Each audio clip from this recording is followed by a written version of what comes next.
West Highland Police Station, 1984. You were there. Same bottle. These were taken today. You have to let me see my son. He's in great danger.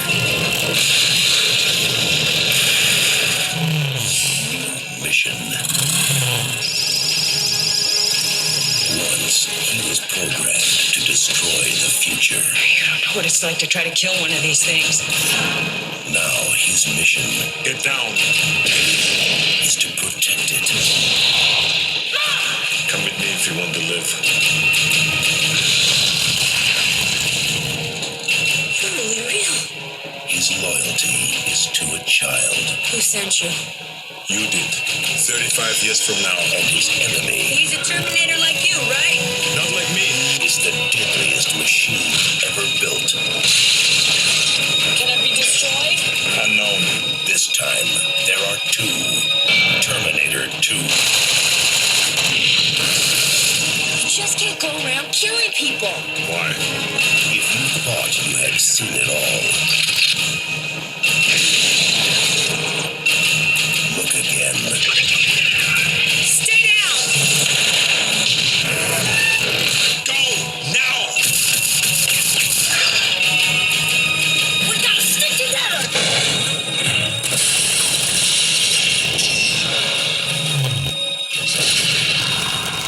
Arnold Schwarzenegger. Terminator 2, Judgment Day. This time, he's back. For good. Trust me.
And welcome to a new episode of the Movie Dawgs Show. Of course, here on the Movie Dawgs channel on YouTube. All right, folks. This is one of the holiday episodes, and we're going to talk about Terminator 2 Judgment Day. Well, what can I say? This is possibly one of the best sequels that had ever been made, on top of being one of the best movies ever made. Back in 84, James Cameron gave us one of the most iconic movie villains ever to put on celluloid, folks, and he delivered it in spades. It was like a low-budget horror sci-fi movie, and then in 1990, he started filming what would become, as I said, one of the best sequels ever made in Terminator 2, Judgment Day, which he basically turned it around and turned it into an action film. And basically, that's what the Terminator films have become from here on out after this film. A lot of us believe that, for a lot of us, even though I've not hated a Terminator sequel after Terminator 2, but a lot of us fans look at Terminator 2 as the end of the story. But again, this film was itself a watermark in American cinema. It pushed the boundaries of special effects. A lot of new special effects were made because of it. The whole idea of morphine was really put into place into films when it came to this movie, when it came to the T-1000. Arnold Schwarzenegger had a really hefty payday to come back for this one. And Linda Hamilton came back. The woman literally transformed her body into a absolute fitness wrecking machine for this film. She set the standards that a woman who's physically fit and can have some muscle tone can also look sexy, look good doing it, and can kick some ass. So, and I've always seen Linda Hamilton as a prototype for a lot of women in action films today. And then, of course, we were introduced to the world by Edward Furlong. This was his first feature.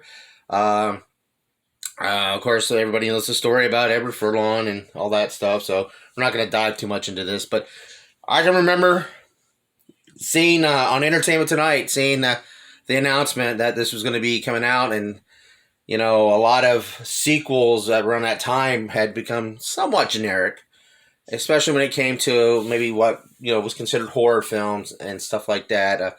Again, James Cameron, say what you must about the guy. I'm not the biggest James Cameron fan. I'm not a fan of of Avatar. I'm probably the only one in the world, I think. But he did exactly what he did when he came to Aliens. He took a sequel that could have been very generic, but he made it epic and almost literally made it better than its predecessor. And that's exactly what he did with Terminator 2. He really put his heart and soul into this film. Made sure that everything was precise, because James Cameron, he came from low budget filmmaking, but he was also a matte painter, a set designer. He did everything. He literally knew how to do everything. He learned under the tutelage of Roger Corman, one of the great legendary producer filmmakers of low budget films. And James Cameron, he sacrifices to make sure his art happens. Any true artist knows that feeling. But again, I can remember being blown away by seeing the special effects on the trailers and all the commercials and the special featurettes behind the scenes that were going on Showtime, and then of course Guns N' Roses, which was the hottest rock band at the time, had just released their two albums, Use Your Illusion 1 and 2, and they had put one of their songs called You Can Be Mine on the soundtrack to this film. And of course, Arnold, they said he handpicked them. I know there was other bands that may have been offered, but Guns N' Roses, Arnold Schwarzenegger wanted it. He got it, and he even was in their music video for You Can Be Mine, and sadly, it's not included on any of the supplemental materials on the DVDs. But it's a cool little video, and a really good song. It's a really cool song, and it written so well with this with the movie. It's even included into the movie in certain scenes, and even in Terminator Salvation, which was the fourth film that starred Christian Bale, that the song popped up in there as well.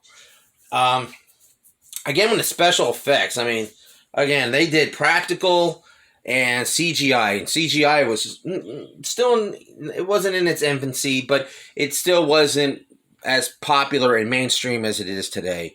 You got to understand, this film really, really shocked a lot of fans on how they did that. And luckily, James Cameron was always, including George Lucas and everything, who they kind of really were able to, explain in great detail and in proper detail how they did this and that, and how this scene got made, and the whole morphing of the T-1000 worked.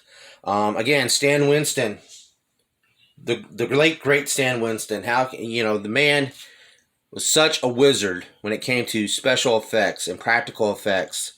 Bravo. I mean, he designed the Terminator exoskeleton, and there was so much scenes you can't tell.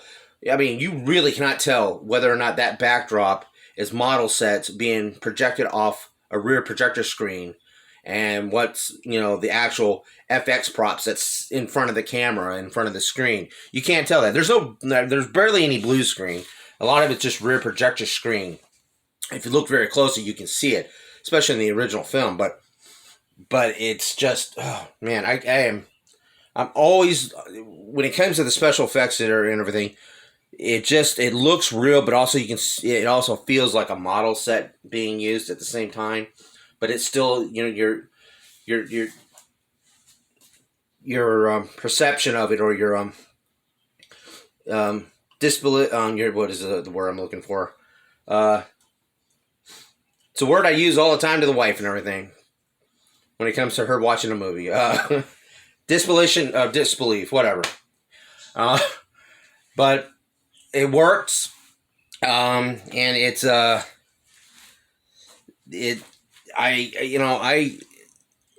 especially when you're watching on a big screen, which I wish they would sometimes do that. I would love to see this movie back on the big screen. It's just so shot perfectly and beautiful, and the action scenes were unbelievable. The scenes in the reservoirs where John Connor's character is being chased by the T-1000 in that that semi trailer, and it flying around and then getting the top of its roof getting cut off, and then the explosion, and watching the T-1000 emerging from the flames in this liquid metal form, and then forming back into his the human likeness. Again, you can't replicate that feeling anymore. I mean, a lot of people are going to look CGI. You get, and it's sad that feeling is not there anymore, because I don't know. It just has that. That's one thing I loved about cinema, and especially when it came to any film that's got groundbreaking special effects. I mean, you just don't. I don't know. I mean, Avatar, again, James Cameron did it with Avatar about a decade ago, where he could morph CGI and real life and live acting. The motion capture, he took it to another level. But as I said, not the biggest Cameron fan in some aspects, but I do think that the man, he's got his dues. I really feel like he's a step above everyone when it comes to his vision, and I really, really, really, really am always impressed by his passion for filmmaking in general. Now, when it comes to Schwarzenegger, he was in a different stratosphere at this time. And, I mean, at the time, he had, I think, The Running Man had been out, films like Red Heat, Commando, Raw Deal, Conan the Barbarian, just at the beginning of the 80s, and Conan the Destroyer, and Predator. But for some reason, this right here was I think Terminator 2 was the zenith of his, and he'd had a few more hits after this, and a few flops along the way as well. But I do feel like Terminator 2, Judgment Day, was his zenith in his professional career as an actor in a superstar action film, whatever you want to call him. Of course, about a decade later, he'd become the governor. He'd become governor of California. And Linda Hamilton, she, matter of fact, shortly after this film, or during this film, she and James Cameron became an item for a while. They even got married. Edward Furlong, as I said, the kid had his ups and downs.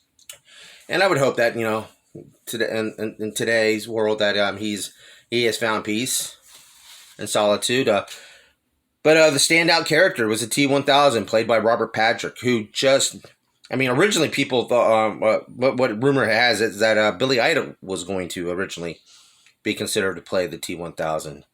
But around that time, he had gotten into a motorcycle accident and broke his leg. But Robert Patrick, man. The only other thing I'd seen him in before this was he had a minor role in Die Hard 2.